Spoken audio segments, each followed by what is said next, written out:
hello' সকলোকে নমস্কাৰ ল'ব অষ্ট্ৰেলিয়া আৰু ফ্ৰান্সৰ দৰে দেশত এখন আইন আছে যিখন আইনৰ দ্বাৰা আমাৰ যিসকল কৰ্মচাৰী আছে চৰকাৰীয়ে হওক বা বেচৰকাৰীয়ে হওক সেই কৰ্মচাৰীসকলে এটা বিশেষ সুবিধা লাভ কৰে আৰু সেই সুবিধাটো হৈছে যে যেতিয়া অফিচ টাইম শেষ হৈ যাব অফিচ আৱাৰ্ছ শেষ হৈ যাব তাৰ পিছত কোনো ধৰণৰ অফিচিয়েল কামৰ বাবে ওপৰৰ বিষয়া বা ওপৰৰ কোনো কৰ্মচাৰীয়ে তলতীয়া কৰ্মচাৰীক কোনো নিৰ্দেশ দিব নোৱাৰিব অৰ্থাৎ অফিচ ছুটিৰ পিছৰ সময়খিনি সেই কৰ্মচাৰীগৰাকীৰ সম্পূৰ্ণ ব্যক্তিগত সময় আৰু সেই সুন্দৰ আইনখনৰ দ্বাৰা ইনস্পায়াৰ হৈ আমাৰ ভাৰতৰ নেশ্যনেলিষ্ট কংগ্ৰেছ পাৰ্টিৰ এমপি সুপ্ৰিয়া সুলেই যোৱা সপ্তাহত সংসদত এখন বিল উত্থাপন কৰে আৰু যাৰ নাম হৈছে ৰাইট টু ডিছকানেক্ট বিল এই বিলখন যদিও যোৱা সপ্তাহতে উত্থাপন কৰা হৈছিল কিন্তু ভিডিঅ' বনোৱা নাছিলোঁ এই কাৰণেই কাৰণ এইখন এখন প্ৰাইভেট মেম্বাৰ্ছ বিল এতিয়া প্ৰাইভেট মেম্বাৰ্ছ বিল মানে কি সেই কথাটো মই অলপমান পিছত আলোচনা কৰিম কিন্তু তাৰ আগতে আমি ক'ব বিচাৰিছোঁ যে অসমৰ এখন আগশাৰীৰ বাতৰি কাকতে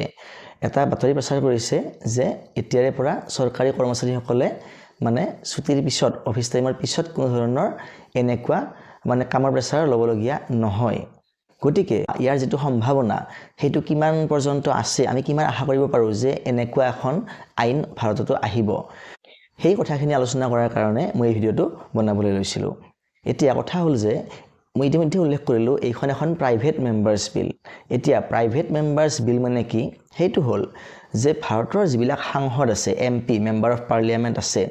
আৰু যিসকলে অকল এমপি তেওঁলোকৰ কোনো মিনিষ্টাৰ বাব নাই অৰ্থাৎ মিনিষ্টাৰ নোহোৱাকৈ যিসকলে অকল এমপি হৈ আছে যেনেকৈ আমাৰ অসমত 126 জন বিধায়ক আছে আৰু সেই 126 জন বিধায়কৰ পৰা কোনোবা হয়তো মুখ্যমন্ত্ৰী কোনোবা বিত্তমন্ত্ৰী এনেকৈ বিভিন্ন বিষয়বিলাক লৈ আছে আৰু বাকি কিছুমান অকল বিধায়কে হৈ আছে ঠিক তেনেকৈও কিছুমানে অকল এমপি হৈয়ে থাকে আৰু সদনত যেতিয়া এনেকুৱা কোনো এমপিয়ে মিনিষ্টাৰ বাব নোহোৱাকৈ মন্ত্ৰিত্ব পদ নোহোৱাকৈ কোনো এমপিয়ে কোনো এখন বিল উত্থাপন কৰে পাব্লিক ইণ্টাৰেষ্টৰ বাবে ৰাইজৰ ভালৰ কাৰণে তেনেকুৱা বিলক কোৱা হয় প্ৰাইভেট মেম্বাৰ্ছ বিল আৰু বৰ্তমান এনচিপি পাৰ্টিৰ নেশ্যনেলিষ্ট কংগ্ৰেছ পাৰ্টিৰ সুপ্ৰিয়া সুলে এগৰাকী তেনেকুৱা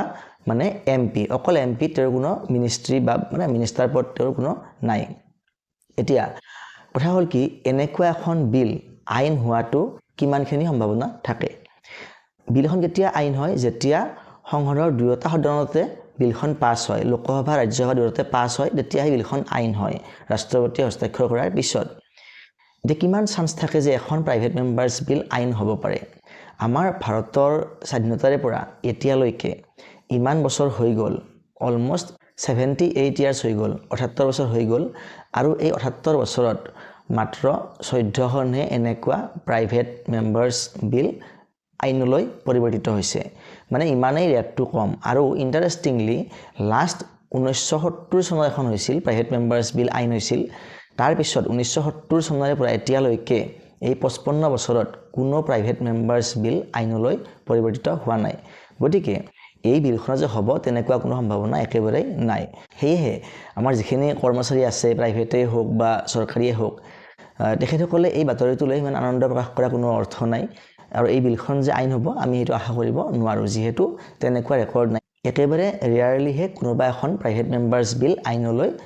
পৰিৱৰ্তিত হৈ যায় গতিকে ইনফৰমেশ্যনটো আজিলৈ ইমানেই পৰৱৰ্তী ভিডিঅ'ত পুনৰ লগ পাম ধন্যবাদ